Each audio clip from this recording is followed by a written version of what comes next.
Olá! Estamos de volta com mais uma videoaula. Para quem não me conhece, eu sou a Teacher Carol, sou artista e orientadora da Fundac. E nós iremos dar sequência ao nosso grupo de intermediários, ok? Então, se você já conhece um pouco do inglês, já sabe falar um pouco, está um pouco travado, mas já tem um certo conhecimento, essa é a sua turma, ok? Você que está chegando agora, peço que retorne nas aulas anteriores para que você dê sequência, ok? Ao seu aprendizado. E hoje nós iremos falar sobre algo muito importante, muito usado em inglês e que muitos brasileiros têm dúvidas, né? Que é o Present Perfect, ok? Como funciona o Present Perfect, ok? Não é complexo, porém, você precisa de muita informação, ok? Para saber como utilizá-lo da forma correta. Senão acaba acontecendo que você usa de forma errada, como é muito comum, ok? Muitos professores nem ensinam essa parte, preferem pular, porque ela realmente pode trazer algumas dúvidas. Então eu decidi dividir em duas partes, ok? Hoje a nossa aula de Present Perfect, nós vamos fazer a parte 1, depois nós vamos fazer a parte 2. É fundamental para que você dê sequência sobre essa matéria do Present Perfect, que você já tenha aprendido o presente, o passado e o futuro, ok? Você já saiba usar isso, para que você não fique confuso. Porque nós teremos o Present Perfect, o Past Perfect e o Future Perfect, ok? Mas nós iremos primeiramente aprender o Present Perfect, parte 1.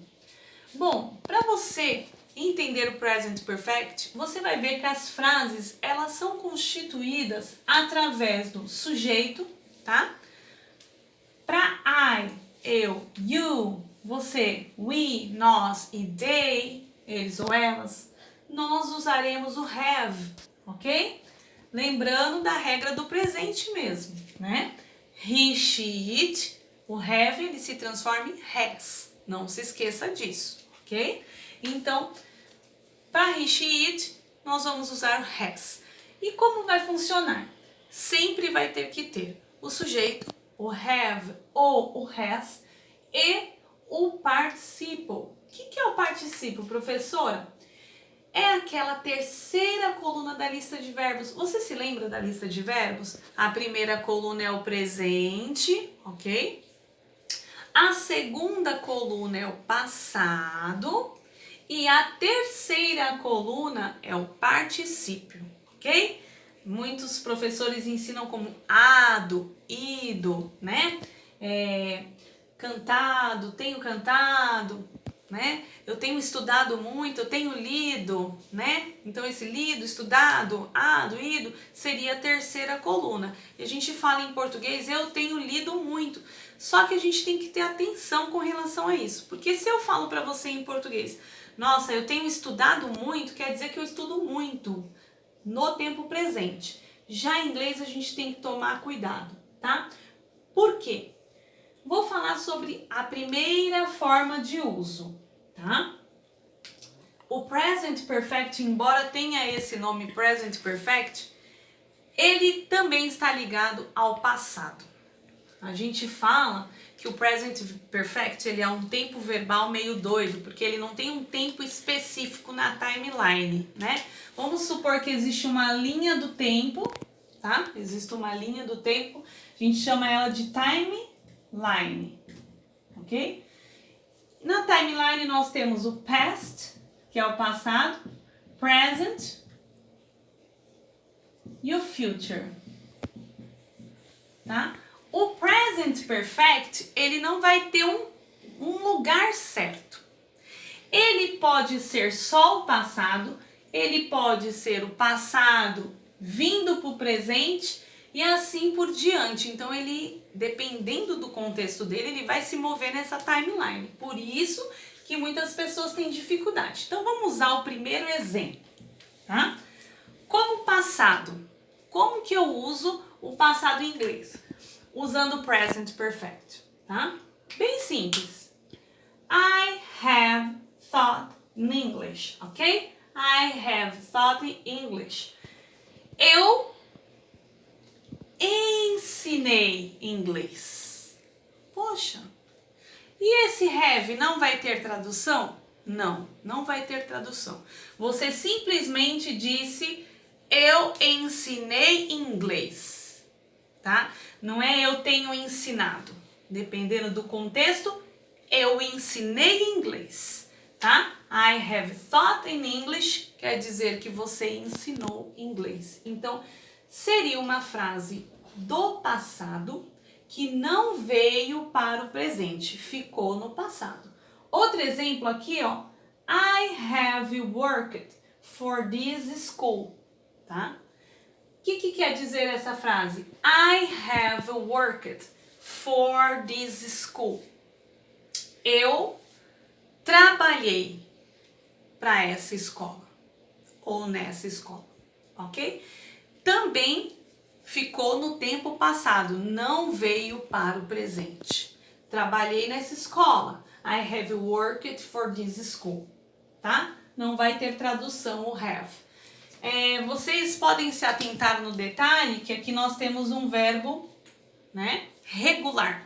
Então, para facilitar, a terceira coluna dos verbos regulares é a mesma coisa, não muda, vai ser com ed, tá? Diferente dos irregulares, que aí a gente vai ter algumas alterações, por isso a gente precisa seguir a lista na terceira coluna do participle, ok? Então, esse é o primeiro caso do present perfect, ok?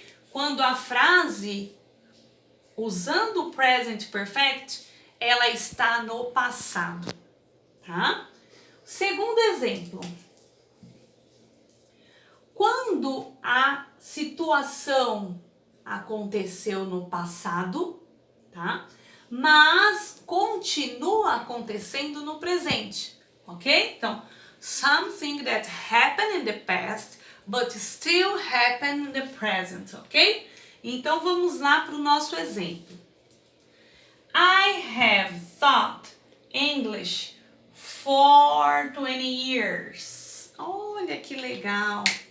E aí nós vamos ter algumas palavras que complementam a nossa frase, que nos dão a dica de que começou no passado e que continua acontecendo. Por exemplo, I have.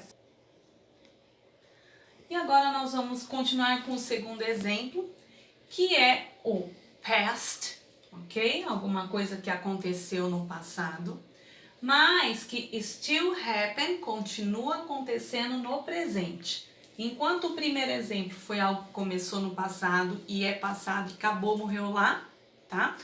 Já nesse segundo exemplo, something that happened in the past, but still happen now, ok? In the present time. Então, começou no passado, mas continua acontecendo no presente. Vamos ao primeiro exemplo. I have taught in English for 20 years. Legal. Nesse exemplo, você viu que nós acrescentamos o for 20 years, tá? Então, aqui foi a dica de que continua acontecendo. Então, eu ensinei inglês, mas continuo ensinando. Ou seja, eu ensino inglês por 20 anos, sou professora de inglês. Esse é o primeiro exemplo, tá? Então, se você vê o for e um tempo, 10 years, 5 years, pode ter certeza que é algo que aconteceu no passado e que veio para o presente, ok? Aqui, since 1996, I have worked for this school. Since 1996, I have worked for this school. Olha só, vemos aqui mais uma palavra dica que faz com que você entenda que a situação começou no passado e continua acontecendo nos dias de hoje, que é o since. Since quer dizer desde, tá? Desde 1996 eu trabalho nessa escola. Seria isso, tá? Por isso que em inglês nós não podemos traduzir tudo ao pé da letra, porque acaba saindo um pouco do sentido, né? Se você fosse traduzir ao pé da letra, Desde 1996 eu tenho trabalhado nessa escola, tá? Em português até que faz um pouco de sentido, você traz para o presente, tá? Então essa aí é a segunda palavra dica que faz com que a gente traga o passado para o presente, tá? Esses dois exemplos que eu deixei aqui são de mais duas palavras dicas, ok? Por exemplo, lately, tá? Ultimamente, e o recently, que é o recentemente. Também são palavras que fazem com que o present perfect faça uma situação que começou no passado e que continua acontecendo até os dias de hoje, ok? Então, nós aprendemos hoje a primeira parte do present perfect, que é o sujeito mais have ou has, e o verbo da terceira coluna, que é o particípio. Primeiro significado, passado. Mesma coisa que falar no passado, ok? I have taught in English. Acabou, ensinei inglês. E o segundo exemplo, quando começa no passado e continua no presente. I have taught in English for 20 years. E aí eu tenho que memorizar as palavras dicas, ok? Na próxima aula nós iremos dar sequência ao Present Perfect com a aula parte 2. Fique por dentro. Bye, bye.